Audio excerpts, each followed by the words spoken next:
advice to anybody when going into a business is handle the business first. Right. Even before you get to the creator. The creator gonna be there, but handle the business first.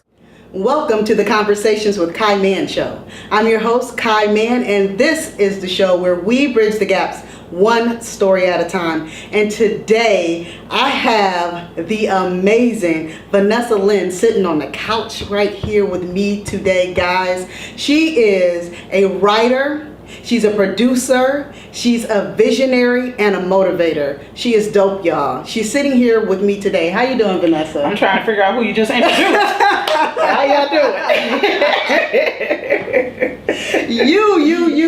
you. Thank you. You Glad are to be welcome. Here. You're welcome. I saw you maybe about 3, 4, 5 maybe years ago at the Motown Writers Network. Mm-hmm. I was very impressed then. I was like, I gotta know her. Mm-hmm. I'm gonna stalk her because that's what I do. And so I stalked you for all of this time. Okay. You have done some amazing things. Thank you so much. You've written so many plays. You are an entrepreneur, like a for real entrepreneur. Yes. And I wanted to bring you on the show because I wanted my audience to know more about who you are and what transformations that you have gone through in your life. All right. Cool. So let's start at the beginning. Okay. All right. If I were to ask you, who is Vanessa Lynn, who would you say Vanessa is? She's crazy. Anytime you're a writer and a business owner, you're crazy. Yeah. Creative people, you know, we just a different bunch. Mm-hmm. So I'm gonna be honest with you, I'm crazy. I love to have fun. If I can't have fun at the end of the day and be silly, then what is this all about? Right. A lot of people don't know that about me, but I'm really I'm that person that's gonna be dancing a little crazy at the club. But no, yeah, definitely, very eccentric, fun person. I do get that other hat though. Yeah. I do get that other side that I have to switch to that's not so fun. When you're a woman in business, it's unfortunate, but you just have to, sometimes we have to be more stern than the average person. Mm-hmm. And sometimes you get labeled a certain way. I wish I could be fun all the time. I wish people would just kind of take you at your word and be serious, but as a woman business owner, I do have to get things done sometime in a not so fun way. Let me put it to you like that. I hear you. It is harder for women in any type of business to try and move from one space to another because of the fact that we're women. Yes. I want to know though, when you were younger, mm-hmm. were you always like of a business mind? What was your life like when you were younger? Well, you know what? I'm not going to say business mind. It was more creative. Okay. My mom was a music teacher my whole life. My mom was very well known in the city of Detroit. She trained a lot of the very popular musicians that you're kind of aware of today. So I grew up around the arts, and my mom's classical. She's a classical musician. So we went to operas and plays and all of that. And I fell in love with theater when I was 5 years old, and she took me to see Annie. It changed my life for the rest of my life. Wow. To this day, that is my favorite play in the world. Wow. To this day. And so I was just around the arts all the time. So I would always be writing poems. And believe it or not, I tried to act one time. We actually, two of my friends, when we were in Catholic school in the 5th grade, we put on a little Annie skit, and I was Annie. Believe it or not, I was Annie. And I also was Coretta Scott King in the 7th grade. So that's actually the history of all of my acting credits. But yeah, I would say more creative just because of who my mom was. And I'm constantly, you know, if she wasn't at school playing, she played for churches, but she played for a church in Grosse Pointe where she was the only black woman there. Wow. For 30 years. Wow. Yeah, doing the classical, doing the choir and all of that. So that's how I grew up.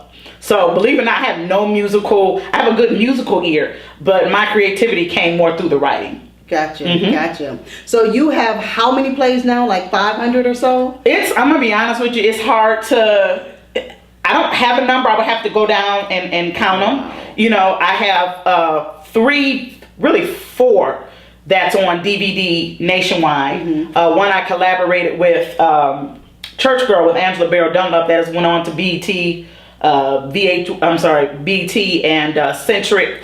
and then my plays Unequally Yoked, Affairs, and Boss Lady have all been distributed nationally. Now those that haven't been distributed and haven't been recorded and just been performed, it's quite a bit. Yeah. I'm probably gonna say anywhere from, it's probably not a large number, maybe 40. 40. Yeah. Wow. Yeah. That is a lot. And Yeah. it's a lot. Yeah. So let's start here. Mm-hmm. You have written all these plays. Mm-hmm. And the first play that you wrote, how did that feel? Like, what was it when you actually saw it being actually in a playhouse? It was crazy because in the, I don't know if you read in the bio, my first show was Unequally Yoked, and that's probably the one I'm known most for. Mm-hmm. A lot of people think it's Boss Lady. It's not. Most people know me from Unequally Yoked. Unequally Yoked was a journey. I wrote it when I was in my mid-20s, and I wrote it because I was in church at the time, and the young kids, they weren't paying attention to what was going on, and I wanted to write a piece that would kind of get their attention. So it started off kind of in that vein. I gave it to my pastor at that time, and he said, "This is not for now." And so I kind of put all of it, it so crushed me. I just put all of my playwriting dreams on hold, and then I went into kind of full-fledged on my other hat, which a lot of people know me from, which is event planning, wedding decorating, and all of that. So I did that for 10 years. A lot happened with that. Ended up building a really, really big business in my 20s. Grew really fast. Had a building, 1904 West 11th Mile in Berkeley. We had 15 part-time employees, 3 vans. We were doing multiple weddings around the city. We grew too fast. And so it all came crashing down when I was 32 in a really, really bad way. Wow. I lost everything. And it was during that transition where I lost everything and kind of had to build myself back up and get in corporate America again that I revisited the play.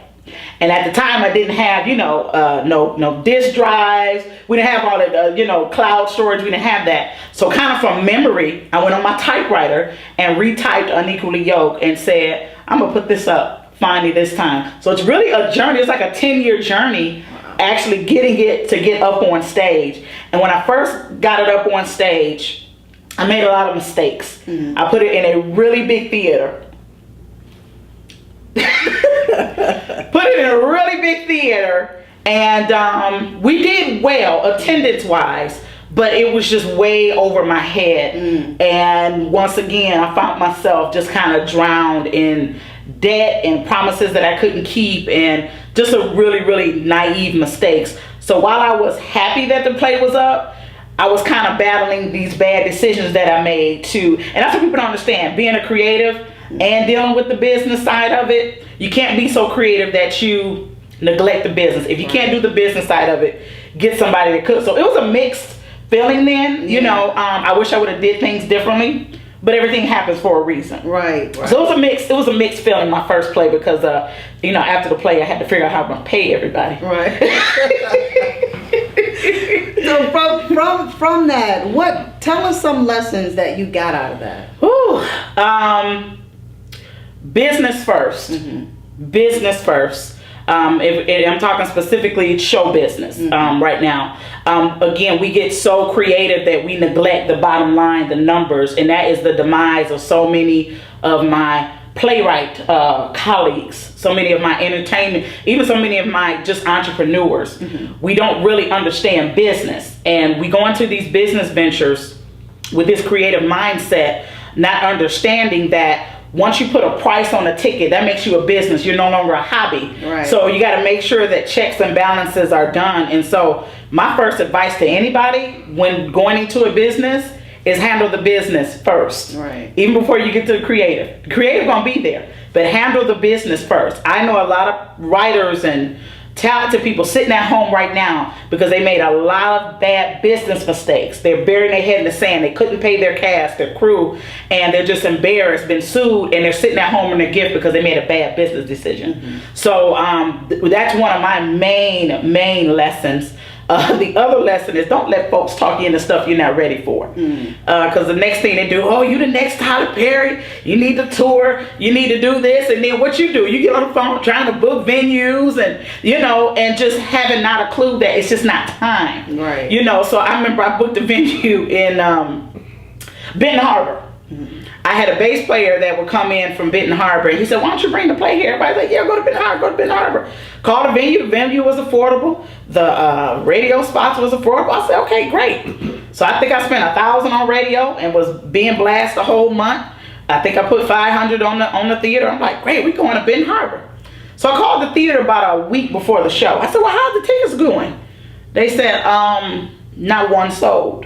Hold on. So wait, I got commercials going, flyers, I got my people in Benton Harbor, and not one ticket is sold. Once again, stepped out before the time. So those are two big lessons that unfortunately everybody doesn't learn. But those were two lessons that I've learned to, first of all, handle your business, and then let things happen naturally. Don't step out before your time. It could be disastrous. Right. You know what I'm saying? Don't pull your crop up before it's developed. Right. In other words. So those are two of my biggest lessons. How would someone know when it's time? Like how would you know that? Well, and this is just speaking for me, because here's the thing, there's no one way of anything. So I hate to sometimes put stuff out there and people waiting for it to happen like that. But for me, what happened is I simply started doing what I could do within the confines of my abilities and my budget. Right. So I get a theater I could afford, and I just continued to do my shows. Well, what happened is my consistency started to pay off to the right people. Just like you were watching, other people were watching. They were watching. And so at the right times, people started approaching me saying, can you write this? Can I do this? Can we work together? And it opened some huge doors. So for me, I didn't force it. When the student is ready, the teacher will come. I guess that's what you're saying. So I just worried about tours, worried about getting my name out there, worried about getting into big theaters, and I simply just started focusing on theater, and doors just opened. It was after a time, but it was really based on me just being consistent, and people do watch. Right. So for me, it was just, you know what, let me do what I can do, and things will happen. If you do what you do, the doors are open naturally. They absolutely will. Right. That's amazing. Now, when we talk about writing and we talk about acting and we talk about all these things that you do, out of everything that you do, what to you is the most important? Ooh. Well, I don't act. You never want me on that stage. I love being a writer because writers don't get the credit that we deserve. Writers are behind every TV show, and we don't think about that. We usually look at the actors or the director and just all those elements, but it started with the script. Your best book started with the script. Your favorite movie started with the script. Your favorite song started with some lyrics. So writers are kind of the heartbeat of the world, and so my imagination is really crazy. You know, I actually could write a horror movie. People don't know that. Wow. That's how crazy my mind is. I didn't know that. I absolutely could write a horror movie. Somebody dies in every play. I just have to kill some. That's why I'm doing the murder mysteries, because of that, but I love writing because you can go for me, in whatever direction you need to. Sometimes it's a laugh. I love doing my comedy as much as I love doing drama. Sometimes in times like this, people just want to laugh. They may not want to go and see a melancholy. So I think with writing, it gives us a chance to have our voice out there. So I'm gonna say of everything I do, even though I love the event planning and the halls and all of that kind of stuff like that, just a writer, it's just who I am. I have scripts and voices in my head all the time. I study people all the time. I'm studying you and gentleman behind the camera right now. You might be in my next show. But good. I'd love to see myself. Well, we are going to take a quick break. Okay. And then we will be right back. This is the Conversations with Kai Mann show. Don't go anywhere. We'll be right back. Focus. The state or quality of having or producing clear definition. Focus One Entertainment is the premier videography company in the Midwest. We specialize in weddings, corporate events, documentaries, sporting events, and films. Regardless of the scope or budget, we approach every project the same way, by capturing and clearly defining your vision.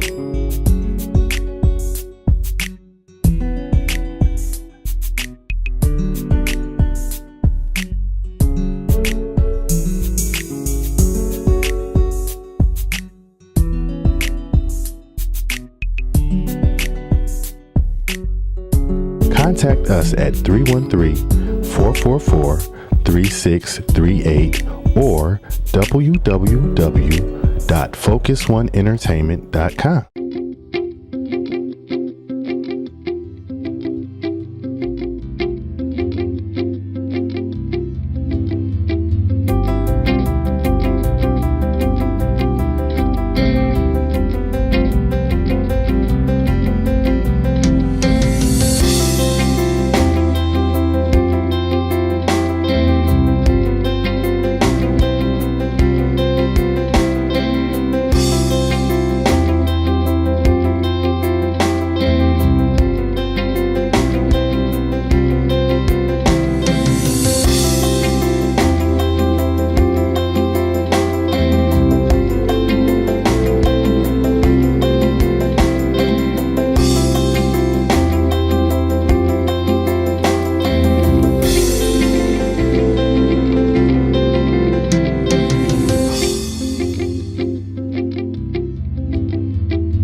We are back. This is the Conversations with Kai Mann show, and I am sitting here talking with Vanessa. She is amazing. She's a dope writer, and she has some amazing plays that she has written. You have a book too. Two books. Mm-hmm. Boss Lady, right? No, I have really two nonfiction. Okay. One book was really for writers. And it's called Beyond the Chitlin Circuit, The Ultimate Urban Playwright's Guide. I know that's a very long title. I know it's a very long title. But I wrote this book because I do a playwrights conference. My unfortunate experiences in the beginning of my career lended itself to me starting a national playwrights conference. We're going on our 8th year, and it's a national conference. I don't do it in Detroit. We kind of move around. This year we're going to be in LA, but you know, everybody can't make it to the conference, and then the people that are there, sometimes they just need to hold on to some stuff, and I'm getting questions all the time. So I took about 2-3 years to put some pertinent information in this book, and I released that, I believe, in 2014 that was released. Last year, I wrote a book, and I don't promote it a lot. I don't know why I don't promote it a lot, but I wrote a book called Girl, Get Your Date Life Right, based off of my crazy, ridiculous, drama-filled dating life. It's not an advice book. It's a comedic book for women over 35, specifically that's dating in this new age of social media. Don't know what a poke is, or somebody sliding in your DM. Right. They may have dated in the 80s and 90s, and they guy get your number, they call it. That don't happen no more. Right. So it's just really a fun book just to kind of get people caught up that may have been recently divorced, kind of caught up on the craziness that is dating now. So it's basically, the two books are Girl, Get Your Date Life Right, and then basically let's just call it The Ultimate Urban Playwright's Guide. Amazing. Well, I want to know, I know that there are a lot of hats that you wear. You wear so many hats. And that I know that there have been some transforming things that have happened in your life. Yes. If you had to choose one thing that has happened in your life that probably was the most difficult but the most rewarding, what would it be? Wow. I've had a lot of high highs and low lows. The period that we talked about when I had my business and lost everything, that was probably the worst period of my life. My business ended up being put on the local news twice. And it just it destroyed me. And I could get into that, but it was some untruths told in that. There was some truths to it. We did make some errors because we were growing fast and we just didn't have those checks and balances, but there were some untruths told, and it just destroyed me, destroyed my reputation, lost everything. My house, I was engaged at the time, lost my fiance, just lost everything. And that rebuilding, I'm gonna say for about 2-3 years, I was walking around like this. I can't tell you what I did. Wow. I just know that I had moved my girls at the time. I'd moved them down off of Jefferson on the east side, and I had got a job way out at the Chrysler headquarters. I didn't have a car. So the bus that ran on Jefferson didn't start running that early. that came past my house on Dickerson. So I had to get up at about 4:30 and walk through, if you know the area south of Jefferson, Connors, I had to get up about 4:30 and walk through fields, literally, to get to Jefferson so I could get on the bus. Wow. To take 2-3 more buses to get to Auburn Hills. I had to do that for about a year. Wow. Going from having my own business and employees and money to nothing, it was just really a shock to my system. And kind of how I bounced back from that, I just believed. I had faith. And I tell people this. People say, oh, I got faith in God. You got to have faith in God, but you got to have faith in yourself. A lot of people do not have faith in themselves and their abilities. So it was just something in me that you just cannot give up. And it was really, at the end of the day, it was my kids. Yeah. If it wasn't for my kids, I'd probably be like, you know what, I'm out of here. Because I had thoughts of suicide and all of that. And we all have that something that'll keep us kind of grounded. So, theirs may be something else, yours may be something else. At that time, it was my kids. They were little. At the time, they're 27, 25 now. But at the time, they were relatively small. And I thought about them, and I just said, you know what? I didn't go through all this for nothing. I don't know why I'm going through this, but I got to keep going. I got to get up, and I got to keep going. So, coupled with my kids and the belief that you are talented, God has gifted you, that kind of gave me the gas to keep going. Other than that, it's no telling what I'd be doing right now. It's no wonder I didn't go on drugs, drink, none of that. I just kept going. Every morning I got up, got on that bus, drove out there, got out there to Chrysler so I can get me a little used car, and then things started happening. But it was. I was like this I tell people I was like this. I can't tell you details of what happened because I would wake up in darkness, go to sleep in darkness, but I had to keep going. Right. I had to keep going. Yeah. Wow. That's amazing in and of itself. Our children, of course, are always that anchor that kind of helps us stay in place. Yes. But then there are also some things, like you said, believing in yourself. Yes. Still in life, we still go through more. Absolutely. We still have the highs and we still have the lows. What has been your journey thus far since then? Roller coaster. After I started with the plays, there was a whole nother series of things. Like I was going back to I made some really bad mistakes. And here's the thing, I haven't had help with most of this stuff. It's been me. You know what I'm saying? It's been me funding this stuff. It's been me getting this stuff off the ground. So I'm doing the best I can with the information that I have. Again, young. And so I made a lot of mistakes with the writing career. And again, I've had wonderful sellout shows. I've had wonderful DVD deals and wonderful connections and opportunities to work on national tours and to be over organizations and speak to people and all of that. But, after a while, the DVD sales come down. After a while, the ticket sales come down. After a while, the applause stops. And then it's like, then what? So it's almost you're constantly reinventing yourself. You're constantly on to the next thing. You can't wave that high, ride that wave too long before it comes. I don't want to say crashing down, but the reality is, especially in entertainment, it's like this. It's up, it's down, it's up, it's down. So since then, it's been a journey. Some years I do wonderful, and some years it's like, do I really need to be writing? Should I be possibly doing something else? But you got to you go back to I know my purpose, I know my giftings, and you just got to really keep pushing. The people that you see that make it, they're no different than me and you. They just didn't stop. Right. Most people stop. They stop. Don't stop. I can't. It's just that simple. Don't stop. Your perseverance and learning from your mistakes, not repeating them, not going through the same thing over and over and over. If you keep going through the same thing, you got to stop and say, okay, what am I doing to keep producing this same result that's not getting me anywhere? Right. A lot of people don't want to stop and do that. They're stuck in the way they want to do things. I kind of have to keep learning. I'm still learning. I'm still making mistakes. You're going to make mistakes till you get out of here. Right. You know, I'm scared of people who've arrived. I'm scared of people who have all the answers. I'm scared of them. Mm-hmm. You know what I'm saying? Because every day I'm learning something different. And I love meeting people that remind me that you don't know it all. Because Right. sometimes we can get a little in our head like, oh, okay, girl, you good. You got the haul going on. You got, and life will come. Right. It show you something different. Show you something different in a hurry.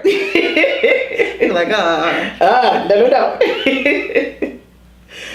Well, you know, when you think about everything that you do, I know a lot of people, you know, do have amazing careers. And like you said, it's up and down. Mentally, what does that do for you? Again, I'm crazy. You know, people see me, they see Vanessa Lynn. They don't see the tears. Mm-hmm. They don't see the tiredness. They don't see when I walk through the door to a rehearsal or got to walk up there, I'm just, you know, barely getting there. It does wear on you. We are human. It is emotional, you know, and it's just, it can be draining. This journey, it's not for everybody. And the reason why it's not for everybody, because most of the times when they hit that, they stop. Mm-hmm. You got to keep going. And here's the thing nobody told us, that you might hit that again and again and again and again. So no, it drains you. You have to have a great circle. I have a wonderful, wonderful support system of great sister friends, brothers that understand me. And I know that I'm blessed in that, because everybody doesn't have that. Mm-hmm. Everybody does not have that. So I'm blessed where if I need to be weak and vulnerable and cry, I can call my sisters on the phone, call one of my boys on the phone, and they'll just, you know, we need to go eat, we need to go do that. So you have to have that support system, because we are vulnerable. So it does a number on you emotionally. But once again, you got to collect your thoughts, get yourself together, and keep pushing. Never let them see you sweat. Right. Not too much. Right.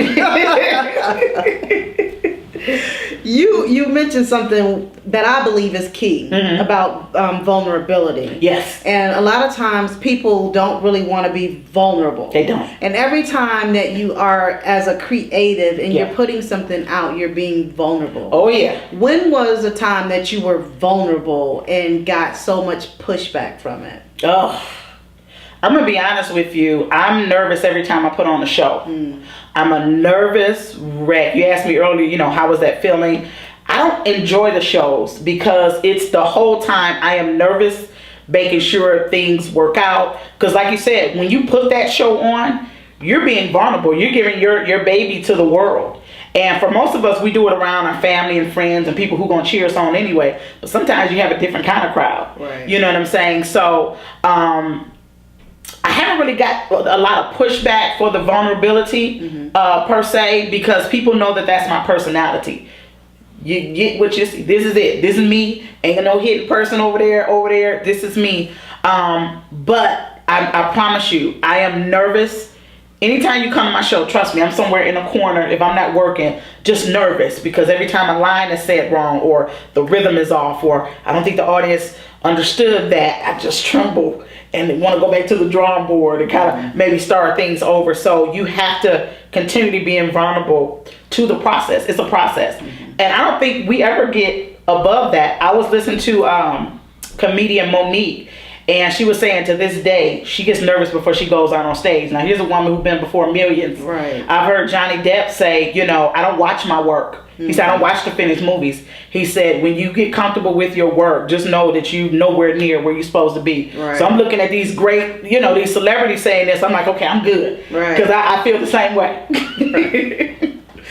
I think that life affords us so many opportunities. Has there been any opportunities that you maybe turned down that later you thought about and said, oh, maybe I should have taken that one? I'm going to say for the most part, no, because I think very thoroughly through everything. I don't rush to judgment on anything. I've had some really big opportunities, really big, with major celebrities that we all know, household names that we all know. And I just felt, you know, for some of them, the situation just wasn't right for me. So I don't rush to judge. I'm not saying I'm perfect with every situation I do, but for the most part, I can't say that there's a project that I turned down that I regretted. Mm-hmm. Now, if you flip the question and say, did you take on some projects you regretted? Yes. Yes. And were there many of those? It was quite a few. Yeah. It was quite a few. There are some situations where, you know, the business and entertainment, where I kind of got into bed too soon with people. I mean, no pun with that. You know, but just, you know, the people, I didn't vet them out long enough. And I jumped too quick into contractual things, into partnerships, and these weren't the right people for me. You know, so if you flip that question, I definitely got a bunch of regrets for that one. Yeah. You did a Facebook Live video this week. Mm-hmm. And we're going to take a quick break and we're going to go right into that because I really want to delve into that. Okay. So we're going to take a quick break and we'll be right back. This is the Conversations with Kai Mann show. Don't go anywhere. We'll be right back. Iology Inc., an innovative, navigational, and creative company that works with its clients from the inside out. We believe in walking our clients hand in hand, from concept creation to brand management. Our innovative process assists our clients in conceptualizing, developing, building, rebuilding, or restructuring their lives, businesses, and brands. Are you ready to be seen, heard, and remembered? Contact us at iologyinc.com. Focus One Entertainment is Detroit's premier entertainment company, but we're not just an entertainment company. We are your #1 multimedia resource. Focus One has combined years of talent and experience in order to bring you what you're looking for in a video, a polished professional product. F1 Entertainment specializes in filming workshops, seminars, and corporate presentations. More and more businesses are utilizing video production services to create web virtuals, online marketing content, and promotional and corporate training videos. Your company can do the same with Focus One Entertainment. Contact Focus One Entertainment at 313-444-3638 or visit us on the web at www.focusoneentertainment.com. Welcome back. This is the Conversations with Kai Mann show, and we are sitting here with Vanessa Lynn. Everybody knows you by Vanessa Lynn. She is going to tell us, because when we went at the break, we were just about to talk about your Facebook Live. Oh yeah. I saw that. I watched the whole thing, and I was like, yes, yes. Like, what made you do that Facebook Live? What I'm going through. Mm-hmm. I've had a very tumultuous summer with my business, and it's not for reasons people may necessarily think, but to the point where I didn't know if I was gonna have businesses. I have some halls. My one hall I've had for 3 years. September 2014, I opened it. I opened a little wedding chapel, and the city shut that down for parking. People don't realize that. You know, people go around beating their chest. I'm the boss. Oh, really? The city can shut you down at any time for a code violation. So the city shut me down from that. I found a bigger location and made sure I did my due diligence. Had the inspector come out, talk to, the landlord, and, even talk to the other business owners and say, hey, I have a hall. We have quite a bit of traffic, moved into that location really last year, and almost immediately there were major problems with the other business owners to the point of almost harassment. Wow. Now the business is doing well. We're booking. We got, but I went through so much with that to the point where, my lawyer and we went to the landlord and said, can we get out of this lease, please? When you see businesses closed, people always make an assumption that it's for, they didn't have enough business. No, that's not always the case. So mind you, that's a lost income I just did. And now I'm getting kickbacks from all the other locations I'm looking at. Literally, it's like nothing I've ever seen in my life. Every location, we've had leases signed, we've had inspections done, and every one of those deals got pulled. So when I closed that location, you couldn't have told me that I wouldn't have had my other one. Right. Mind you, I got employees. I have, income out of that location. Had people that were renting on a regular basis, and I didn't have nowhere for them to go. Plus, I started going through some stuff in my other location. Had some incidents. When you have a hall, you deal with people. Sometimes people don't follow the rules, and we've had some incidents. So a lot went on this summer that challenged me.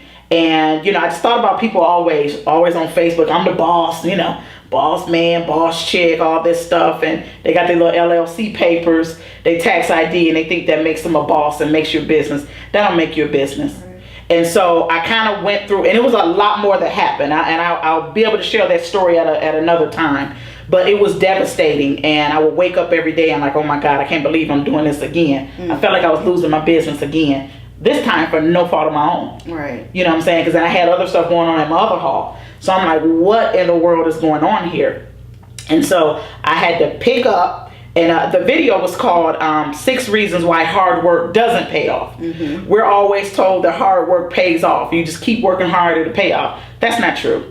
If you don't have strategy behind your hard work, if you don't have the right connections, I named like 6 different things on there. And so in the midst of me going through and getting up every day and being emotional, like we talked about, and being vulnerable, I had to stop, and my business had to go on and say, okay, girl, what's going on? So I had to connect with some people, and these people challenged me in a way I've never been challenged. And these were people that's way higher than me on the business totem pole.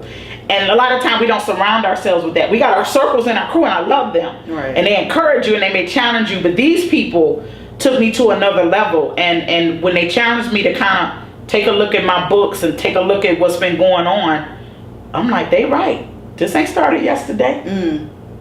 Had I been doing my due diligence, though, yes, Vanessa Lynn, had I been doing my due diligence, I would have seen that, okay, you got a leak in the business right here. And now something's trying to get your attention to say, fix the leak. Right. So it's been a very, very challenging summer for me. I also deal with other business owners that have brick and mortar. The brick and mortar people, we have another set of problems because it don't matter how slow or fast your building goes. You still got to pay that building rent, your employees, taxes, insurance, and all the other stuff that goes on. And so I really wanted to do that video to let people know we got to stop this cycle. Hard work alone does not pay off. If we don't start having a business mind or hooking up with people that do, right, all of our hard work is going to be in the grave with us. How many people we know have worked hard and they hard work went to the grave right for them? They never got that big payoff, whether it's money or the satisfaction or leaving their kids something and all of that. So I use my situation this summer like this. I feel like the hurricane. And not to compare myself with the victims of Irma, but I felt like a hurricane hit my business, and I keep having these little mini. And you see, they got Maria now. They're dealing with Hurricane Maria. So just like it's been in the natural with the storms, I have truly been dealing with the business storms, but it's for a reason. I'm shifting the way I do business, and for me to shift up, I got to go through something. Right. It's like literally this has to be tore down to build it up. So I'm going through some serious regrowing pains right now. So that's why I put that message out there, because I see so many people bragging about businesses, and at the end of the day, we think we doing something because we go to Roof Chris and run our credit card. You know, we can go on a little vacation to Dominican Republic when we want to, and we think we doing something. But at the end of the day, 2 or 3 bad weeks and you're out of business. So you're really not doing nothing. Right. So I really wanted to bring people's attention to, let's stop the bragging and let's get down to business and see what we're really dealing with. So that's really was the motivation behind the video. Right. Wow. I'm glad that you shared it, because I myself shared it. Yeah. And I thought that it was something that was needed. It was timely. Yeah. It is timely. There's a lot of people, like you said, that have businesses. They're doing the fake the funk thing, and it's not working. It's not working. One thing though that you spoke about basically is being shaken up in order to move to another level. And a lot of times we don't look at it like that. Yeah. And the good part about it is that you did. Yeah. You know, some people, sometimes we get that wake up call, so to speak, where the floor is moving out from under us and we don't know what to do. Yeah. And we don't realize that's an opportunity for us to go to the next level. Yes. And so we have to look at everything, just like you said. Yes. You had somebody to look at everything. Yes. when we talk about businesses and being able to see the entire picture, you also mentioned how we should get around other people, not just other people that are on our level, but people on levels above where we are. How easy or hard is that to do? Sometimes it's as simple as going out to your local bank or joining your local chamber of commerce. Mine came through, I needed help, and I needed to seek traditional help with some funding and traditional business loans.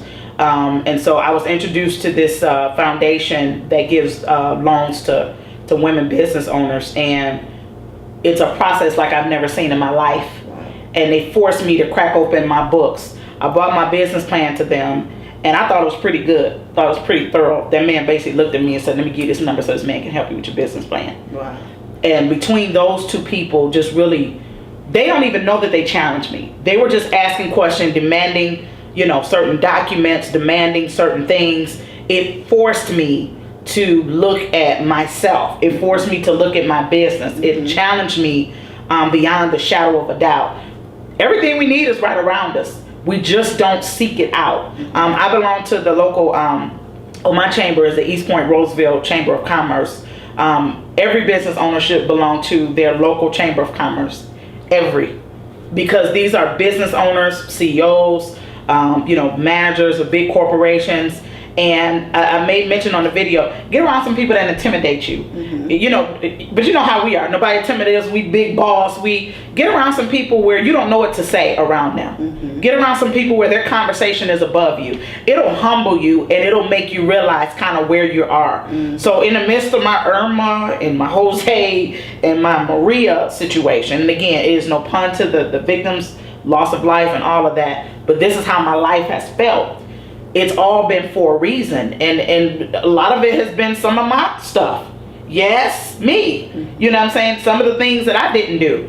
And I can't go around, well, it's me. Well, I don't have no help. I don't have no business partner. I don't have nobody has time for that. Right. At some point, you got to wipe the tears. Stop being super spiritual. I said that on the video too. Everything the devil, everything the haters, when something go wrong. No, it's you. You want to claim you're the boss, you have to pay the cost. So after I got up and wiped my tears and got out of my emotion and my depression, I had to get around the right people, open myself up for this process. Now it's still going on, you know what I'm saying?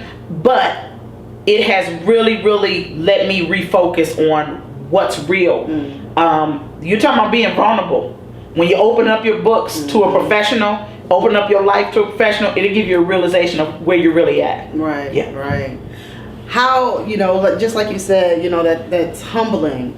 A lot of times we walk in our ego and, we could do this, or we got this, or I'll say that I had somebody to be able to kind of work with me, and I've been doing this by myself, and kind of all of a sudden I have this help, and I'm like, man, I've been doing this myself. So I know.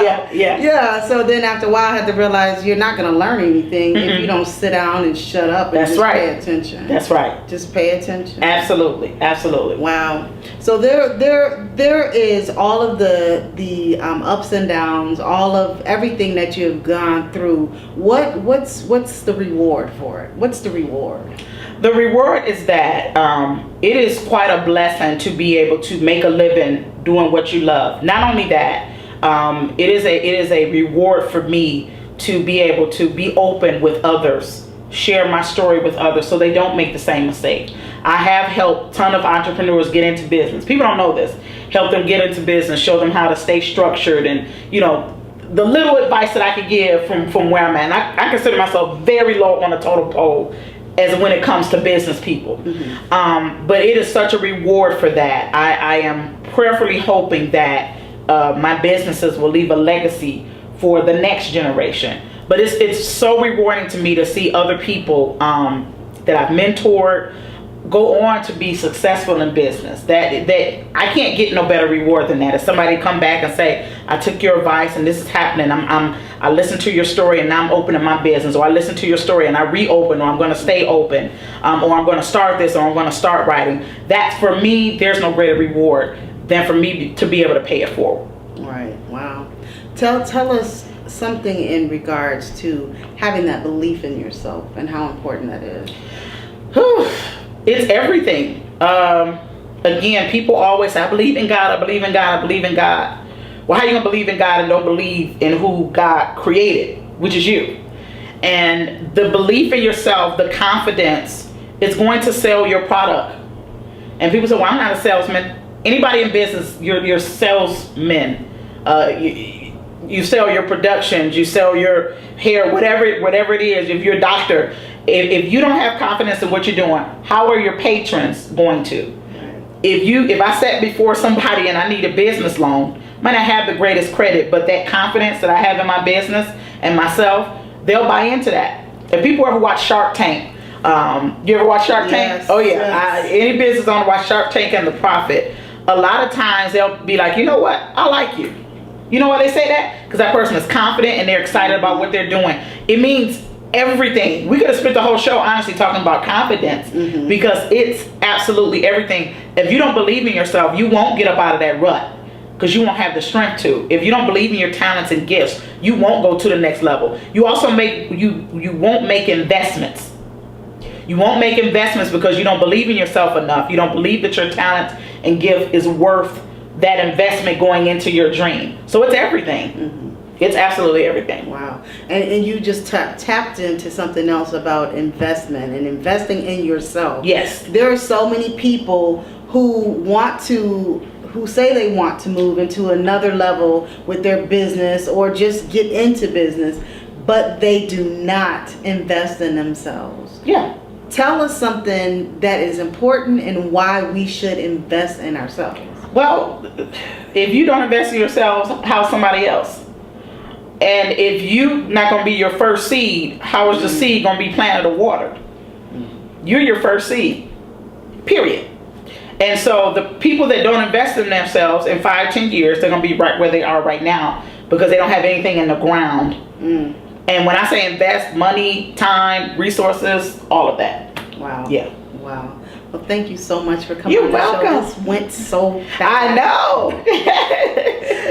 I want you to tell our audience where it is that we can reach you and give us some information about, your next play, how we can view it, some of your DVDs. Give us the lowdown. All right. They can go to my website, VanessaLynn.info, VanessaLynn.info. That pretty much has links to all of my other websites, my Urban Playwrights United website, all of the other websites to my halls. So VanessaLynn.info is kind of the hub.